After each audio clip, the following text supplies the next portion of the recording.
Hello students, कैसे हैं आप सब। आई होप आप सब अच्छे होंगे। मेरा नाम किरण है और ये मेरी यूट्यूब पर पहली वीडियो है जिसके अंदर मैं आप सबको रीजनिंग टीम के बारे में बताने से पहले कि इसके अंदर हम क्या क्या पढ़ेंगे, क्या क्या टॉपिक्स होते हैं, किस टाइप के क्वेश्चंस वो पूछते हैं, मैं उससे पहले अपने बारे में बताना चाहूँगी कि मैंने BCA MCA and MA English किया हुआ है। मैंने B.Ed भी किया हुआ है। मैंने दोनों CTET जो कि दिल्ली गवर्नमेंट द्वारा लिए जाते हैं वो दोनों क्वालिफाई किए हुए हैं। और मैंने HTET PGT computer science, HTET PGT English भी क्वालिफाई किया हुआ है। और जो DSSB के अंदर 2021 में जो वैकेंसीज़ निकली थी उसके अंदर मैंने TGT इंग्लिश को क्वालिफाई किया था। फर्स्ट अटैम्प्ट में मैंने अपना एग्ज़ाम क्लियर किया था। वो मेरा पहला अटैम्प्ट था DSSB TGT इंग्लिश का और मैंने उसे फर्स्ट अटैम्प्ट में क्वालिफाई किया था। उसमें मेरे 200 में से मैंने 132 स्कोर किया था और पार्ट 1 में मैंने 73 स्कोर किया था और रीजनिंग में मैंने 20/20 स्कोर किया था। तो ये मेरे बारे में था। लेकिन मेरा सिलेक्शन हो गया था, लेकिन कुछ पर्सनल रीजंस की वजह से मैं वो जॉब नहीं कर पाई। फिर मैंने सोचा कि चलो क्यों ना यूट्यूब पर अपनी जो मेरा पढ़ाई, जो मैं पैशन है उसको फॉलो किया जाए। तो अभी मैं रीजनिंग स्टार्ट कर रही हूँ और रीजनिंग के बारे में बताना चाहूँगी कि जो रीजनिंग होती है वो क्या होता है कि भाई हमें एक सर्टेन इन्फॉर्मेशन प्रोवाइड की जाती है। एक क्वेश्चन दिया जाता है कि आपको सब कुछ पैटर्न्स फॉलो किए जाते हैं, कुछ लॉजिक्स फॉलो किए जाते हैं, उनको अंडरस्टैंड करके आपको उसका आउटपुट देना, उसका रिजल्ट आंसर निकालना है। तो जो बेसिकली जो हमारी रीजनिंग होती है वो दो तरह की होती है, verbal reasoning and non verbal reasoning. और वर्बल रीजनिंग के अंदर वर्बल रीजनिंग हमारी काफ़ी टाइप्स की होती है, जिसके अंदर ये बेसिकली मेन टॉपिक्स होते हैं। 16 टाइप्स ऑफ टॉपिक्स मैंने लिए हैं, इससे ज़्यादा भी हमारे पास होते हैं, लेकिन ये जो 16 है ये वो मेन टॉपिक्स है जिसमें से क्वेश्चन पूछा ही पूछा जाता है। ठीक है, इसमें से किसी चैप्टर में से वो 2 क्वेश्चन पूछ लेते हैं, किसी में से 1 पूछ लेते हैं, किसी में से 3 भी रिपीट आ सकते हैं। ये बेसिकली मेन टॉपिक्स हैं वर्बल रीजनिंग के अंदर। सबसे पहले हमारे पास है अल्फ़ाबेट टेस्ट सीरीज़। वो हमारी अल्फ़ाबेट्स की नॉलेज को चेक करते हैं कि हम अल्फ़ाबेट्स के साथ कैसे कैसे खेल सकते हैं, क्या क्या हम लॉजिक अप्लाई कर सकते हैं। हम अल्फ़ाबेट्स को प्लस करके माइनस करके क्रॉस पैटर्न फॉलो करके, डायरेक्ट पैटर्न फॉलो करके किसी भी तरह से वो हमें क्वेश्चन दे सकता है और हमें उसी के बेसिस पे अपना आंसर निकालना होता है। ठीक है, देन आता है डिक्शनरी ऑर्डर कि हमारे को 4, 5, 6 ऑप्शंस वो प्रोवाइड कर देते हैं। हमें उनको अल्फ़ाबेटिकली ऑर्डर में, डिक्शनरी ऑर्डर में उनको अप्लाई करना होता है और फिर हमें बताना होता है कि जो हमारे को सर्टेन ऑप्शंस गिवन है उसमें से क्या हमारा आंसर होगा। ओके, देन आता है coding and decoding. Coding and decoding होता है हमारा, वो हम अल्फ़ाबेट्स पे भी कर सकते हैं कोडिंग, ठीक है, और वो हम नंबर्स के साथ भी कर सकते हैं। ठीक है, कुछ ना कुछ हमें पैटर्न फॉलो करना होता है। जैसे कि देखिए ABCD EFGH, ठीक है, फिर हमने दिया CDEF। इसका क्या आएगा ये हमें निकालना है। जैसे ये हमें पता है A1 होता है, B2 होता है, C3 होता है, D4 होता है, E5 होता है, F6 होता है, ये 7 होता है, ये 8 होता है। अगर आप देखोगे तो इन सब में +4 हो रहा है। क्या हो रहा है? +4 हो रहा है। यहाँ पर भी 1 + 4 5, 2 + 4 6, 3 + 4 7, 4 + 4 8। तो यहाँ पर 3 4 5 6, तो हम इसके अंदर हमें वही पैटर्न फॉलो करना है। तो 3 + 4 7, 7 हमारा होता है G, 4 + 4 8 वो होता है हमारा H, 5 + 4 9 वो होता है हमारा I, 6 + 4 10 वो होता है हमारा J। तो ये हमारा आंसर हो जाएगा इसके लिए। और इसके लिए हमें क्या करना होगा, फर्स्ट ऑफ ऑल हमें पता होना चाहिए कि कौन सा अल्फ़ाबेट कौन से नंबर पे आता है। हमें उनका ये भी पता होना चाहिए कि उसका अपोजिट क्या आएगा। जैसे कि अगर A है तो उसका अपोजिट क्या होगा, Z होगा। B है तो उसका अपोजिट क्या होगा, Y। इसको हम कि जिन भी 2 अल्फ़ाबेट्स का सम अगर 27 आता है तो वो उसका अपोजिट होगा। 2 अल्फ़ाबेट्स का सम अगर 27 आता है वो एक दूसरे के अपोजिट है। जैसे फॉर एग्जांपल देखिए, A का 1 होता है, Z का 26 होता है, तो 26 + 1 27, बी का 2 होता है, वाई का 25 होता है। 25 प्लस 2 27। जैसे कि मैंने लिया जे, जिसकी वैल्यू होती है 10। अब मुझे इसका अपोजिट फाइंड आउट करना है, तो मुझे क्या चाहिए, 27 माइनस 10 कर दूंगी, 17 आ गया। तो हमारा 17 क्या होता है, क्यू। तो जे का अपोजिट क्या आ गया, तो इससे हमारा आंसर आ गया क्यू। ठीक है, तो यानी कि जे का अपोजिट हमारा क्या है, क्यू है। ओके, इसके बाद हमारा नेक्स्ट होता है डायरेक्शन। और डायरेक्शन के अंदर क्या होता है, वो हमें सर्टेन पोजीशन प्रोवाइड कर देता है कि जो राम है वो अपने घर से निकलता है और वो अपने घर से जाने के बाद फिर लेफ़्ट जाता है। जैसे उसने इधर चलना स्टार्ट किया, फिर उसने लेफ़्ट चलना स्टार्ट किया, फिर उसने राइट चलना स्टार्ट किया, तो वो हमसे पूछ लेगा कि वो किस डायरेक्शन की तरफ है अभी। तो हमें अपनी डायरेक्शंस पता है कौन सी होती है, तो ये हमारी कौन सी डायरेक्शंस को में जा रहा है, इस डायरेक्शन में। ये हमारे पास डायरेक्शंस होती हैं नॉर्थ, साउथ, ईस्ट, वेस्ट। और इनके इंटरमीडिएट हमारे पास डायरेक्शंस होती हैं north east, south east, south west and north west. ठीक है, इन्हीं से रिलेटेड वो क्वेश्चन पूछता है।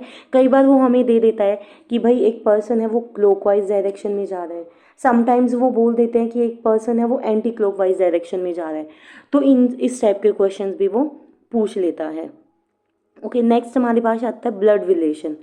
ब्लड रिलेशन यानी कि जो हमारे खून के रिश्ते होते हैं, कि वो एक लड़का है, उसकी मौसी है, उसकी बहन है, उसकी बेटी है।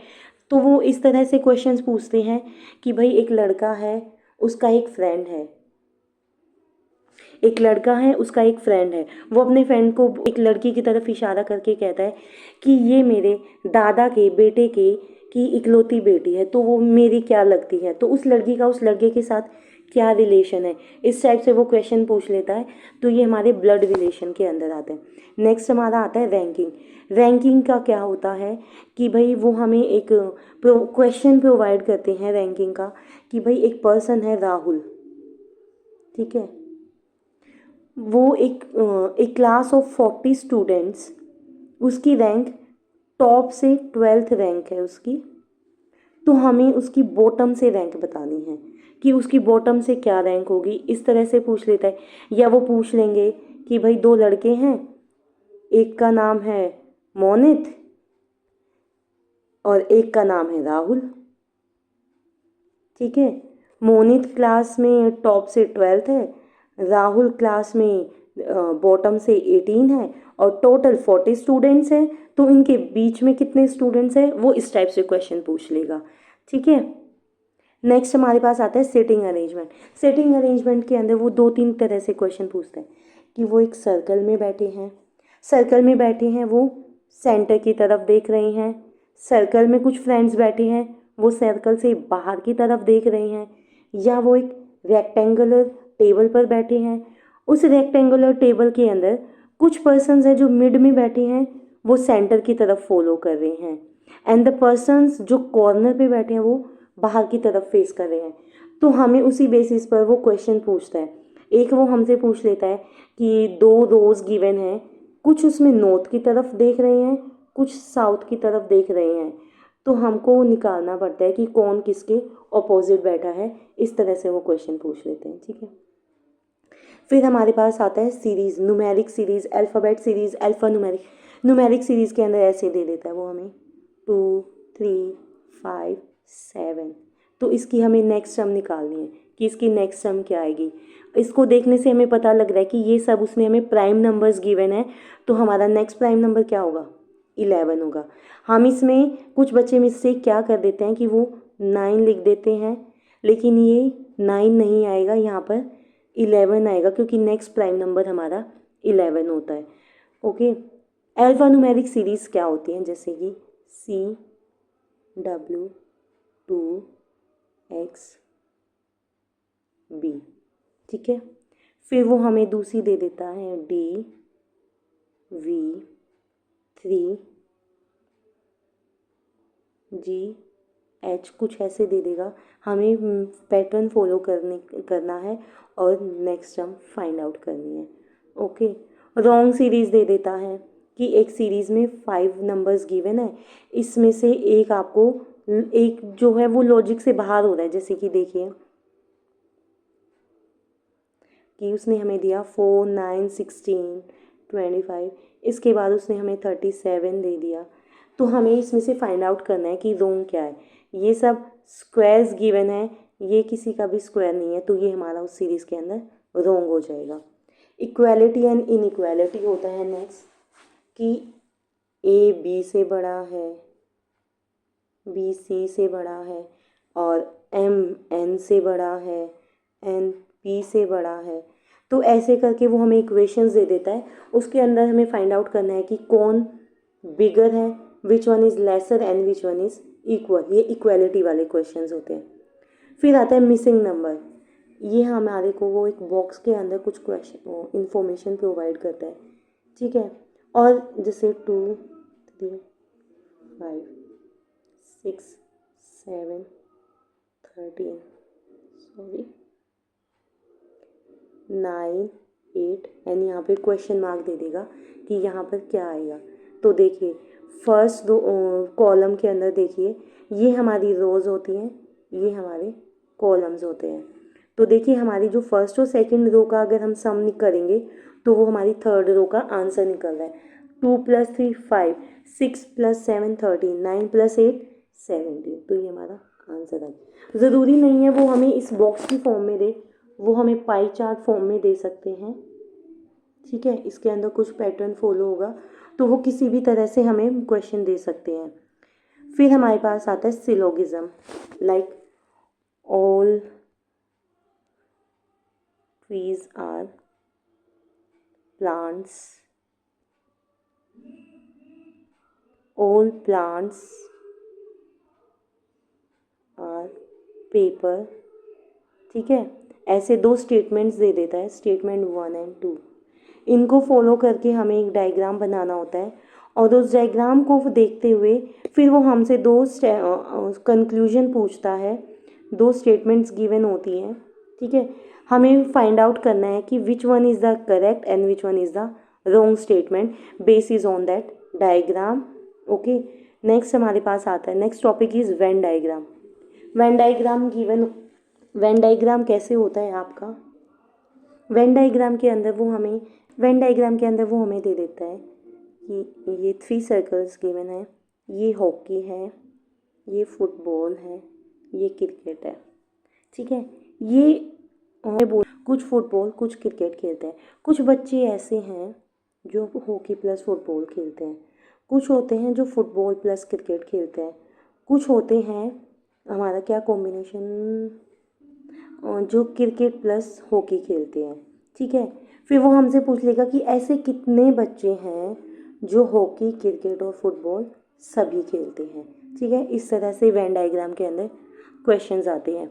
नेक्स्ट आता है मैथमेटिकल ऑपरेशंस।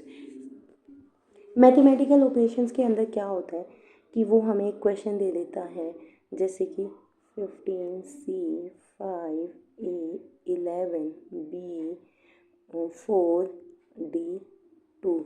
वो हमें बोल देगा C means plus, A means minus, B means divide and D means multiply.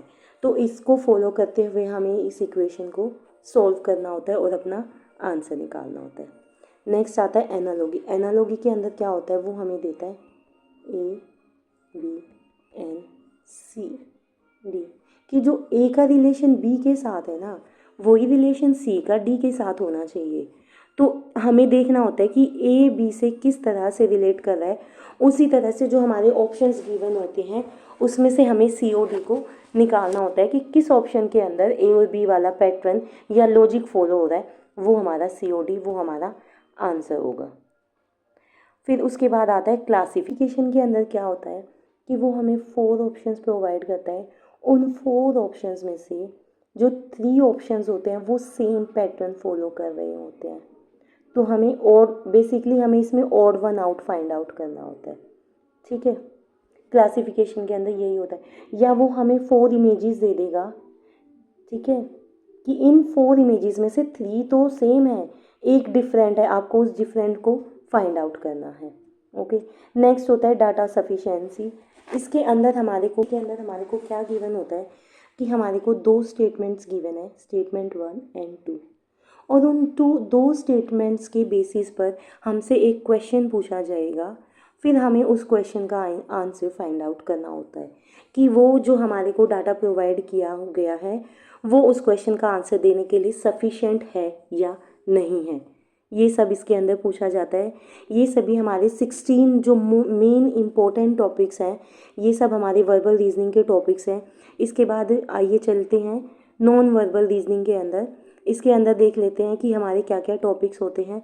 Non verbal reasoning के अंदर हमारे पास ये टॉपिक्स होते हैं जिसमें से क्वेश्चन पूछा जाता है, ठीक है। तो इसके अंदर हमारा फर्स्ट होता है एनालॉगी। एनालॉगी वही होता है कि हमारे को ए बी सी डी कि ए और बी का जो रिलेशन है ना वही सी और डी का है, वो हमें ए बी और सी प्रोवाइड कर देगा। हमें डी फाइंड आउट करना है कि भाई ए और बी में जो लॉजिक लग रहा है वही सी और डी में होना चाहिए। तो सी का जो गिवन है ना उस ऑप्शंस के अकॉर्डिंग डी क्या आएगा जो सी के बाद इसी ए और बी वाले पैटर्न को फॉलो कर रहा है। ओके, इसके बाद नेक्स्ट हमारा होता है क्लासिफिकेशन। के अंदर भी यही होता है कि हमारे को वो इमेजेस प्रोवाइड कर देते हैं, 4 इमेजेस प्रोवाइड कर देते हैं, उसमें से 3 सिमिलर होती हैं, 1 डिफरेंट होती है, हमें odd one out find out करना होता है। एम्बेडेड फिगर्स के अंदर नेक्स्ट है एम्बेडेड फिगर्स। एम्बेडेड फिगर्स क्या होता है कि हमारे पास एक फिगर प्रोवाइड की जाती है और उसके बेसिस पे हमारे को 4 ऑप्शंस गिवन होते हैं। हमें फाइंड आउट करना है कि ये जो हमारे को 4 ऑप्शंस दिए गए हैं ना, इसमें से कौन से वो ऑप्शन है जो इस फिगर के अंदर इंक्लूडेड है, जो इस फिगर के अंदर इंक्लूडेड है वो ऑप्शन हमें फाइंड आउट करना होता है। नेक्स्ट हमारे पास आता है नॉन वर्बल सीरीज़। देखिए वर्बल के अंदर भी हमारा सीरीज़ था, उसके अंदर वो अल्फ़ाबेट्स और हमारे नंबर्स को फॉलो करता है, लेकिन नॉन वर्बल सीरीज़ में वो हमारी इमेजेस को फॉलो करता है कि हमारे को गिवन है 3 4 5, इसमें से वो कहीं पर भी एक मिसिंग सीरीज़ दे देगा कि इनको देखते हुए आपको फाइंड आउट करना है कि क्या फॉलो हो रहा है। ऐसे ही मिसिंग सीरीज़ होती है ये कि हमारे को ये दे देगा कि हमें बीच में फाइंड आउट करना है कि इन सब बाकी फिगर्स को देखिए कि आपको क्या लगता है क्या रूल फॉलो हुआ है, वही इसमें अप्लाई होना चाहिए और इसको फाइंड आउट करना होता है। नेक्स्ट हमारे पास होता है काउंटिंग ऑफ फिगर्स। हमारे को जैसे कि वो हमारे को इस फिगर में दे देगा कि number of triangles find out करने हैं, number of squares find out करने हैं। तो काउंटिंग ऑफ फिगर्स में यही होता है, number of triangles find out करना, number of squares find out करना, number of rectangles find out करना। ये हमारा काउंटिंग ऑफ फिगर्स के अंदर होता है। नेक्स्ट हमारे पास है cube and cuboid. Cube and next हमारा है cube and cuboid. Cube and cuboid के अंदर वो हमारे को एक स्टेटमेंट दे देता है कि भाई एक क्यूबॉइड है, उसको 1 सेंटीमीटर के 3 पार्ट्स में काटा जाता है, ठीक है, 1 सेंटीमीटर के 3 पार्ट्स में कट किया जाता है। तो उसको ऐसा कट करने के बाद जो हमारे पास क्यूबॉइड है उसको सर्टेन कलर्स से फिल किया जाता है। एक साइड को हमने रेड से फिल कर दिया, एक को ब्लैक से, एक को ब्लू से, एक को येलो से।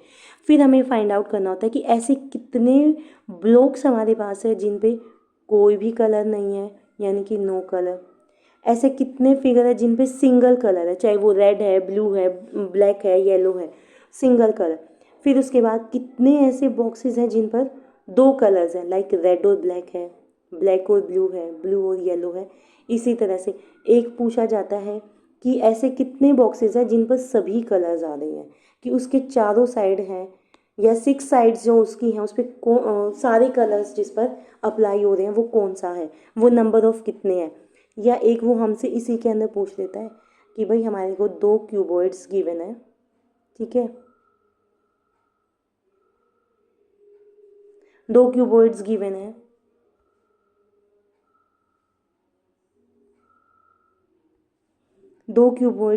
है, सॉरी, हमारे को 2 क्यूबॉइड्स गिवन है और उसके अंदर हमारे पास कुछ नंबरिंग की गई है, लाइक ऐसे 2 1 3, ठीक है, और इधर हो गया 6 5 3।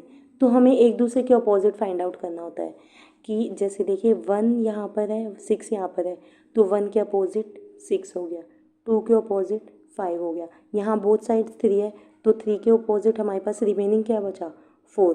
क्योंकि ये क्यू जो हमारे पास डाइस होती है ना, डाइस पर 6 नंबर्स होते हैं, ये उनके अकॉर्डिंग चलता है कि भाई 1 के अपोजिट 6 हो गया, 2 के अपोजिट 5, तो 3 के अपोजिट क्या आएगा, 4। ज़रूरी नहीं है वो हर बार 1 के अपोजिट 6 है, वो अलग अलग देगा कि 2 के अपोजिट भी हो सकता है 6, 3 के अपोजिट भी, 5 के अपोजिट भी, ये क्वेश्चन पे डिपेंड करता है।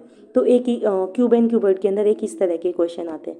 नेक्स्ट हमारे पास डाइस है, हमारे को एक डाइस गिवन है, डाइस के फेसेस फाइंड आउट करने हैं कि 1 के अपोजिट क्या आएगा, 2 के अपोजिट, सेम इसी तरह के क्वेश्चन इसके अंदर होते हैं।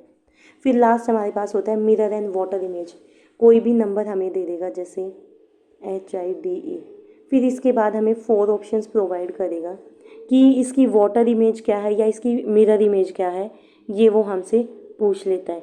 तो ये सब हमारा रीजनिंग का, verbal and non verbal reasoning का सिलेबस है, ठीक है। तो मैं आज ये मेरी सिर्फ एक इंट्रोडक्शन की वीडियो थी कि मैं आपको इसमें बताना चाह रही थी कि क्या क्या हमारे पास टॉपिक्स होते हैं, क्या क्या सब टॉपिक्स होते हैं, इनको हम कैसे करेंगे, क्या रूल, कैसे इनको सॉल्व करेंगे। और इस रीजनिंग की इस सीरीज़ के अंदर मेरी कोशिश यही रहेगी कि जितने भी मैं आपको क्वेश्चंस कराऊंगी ना, चाहे वो कोई भी टॉपिक हो, जितने भी मैं क्वेश्चंस आपको कराऊंगी, मेरी कोशिश यही रहेगी कि ये सभी आपके प्रीवियस ईयर क्वेश्चंस हो, ताकि आपको पता लगता रहे कि एग्ज़ाम में किस तरह के क्वेश्चन आते हैं, क्या क्वेश्चन वो पूछता है। सिर्फ क्या होता है कि वो जो पैटर्न और ये जो हमारे टॉपिक्स हैं ये सेम ही रहते हैं, सिर्फ वैल्यूज़ चेंज कर देता है, वो क्वेश्चंस भी सेम ही होते हैं, सिर्फ उनकी वैल्यूज से चेंज हो जाती है और उनको फिर हमें सॉल्व करना होता है। तो ये हमारा इसका सिलेबस है। तो आई होप आपको ये वीडियो पसंद आई होगी। तो thanks for watching. Please like करें, शेयर करें, सब्सक्राइब करें, और प्लीज़ अगर आपको लगा हो कि भाई मैंने जो सिलेबस बताया है ये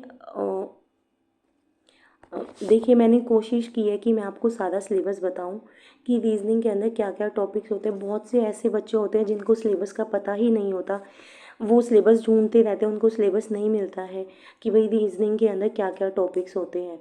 तो मैं आपको हर टॉपिक वाइज क्वेश्चंस कराऊंगी, ये नहीं कि मैं स्किप कर दूँ कभी कुछ, मैं आपको टॉपिक वाइज ही कराऊंगी। और आई होप आपको ये वीडियो पसंद आई होगी। प्लीज़ जुड़े रहिए नेक्स्ट वीडियो के लिए, जिसके अंदर हम सबसे पहले स्टार्ट करेंगे अल्फ़ाबेट सीरीज़। तो थैंक यू सो मच, आज के लिए इतना ही, कल मिलते हैं। Thanks for watching.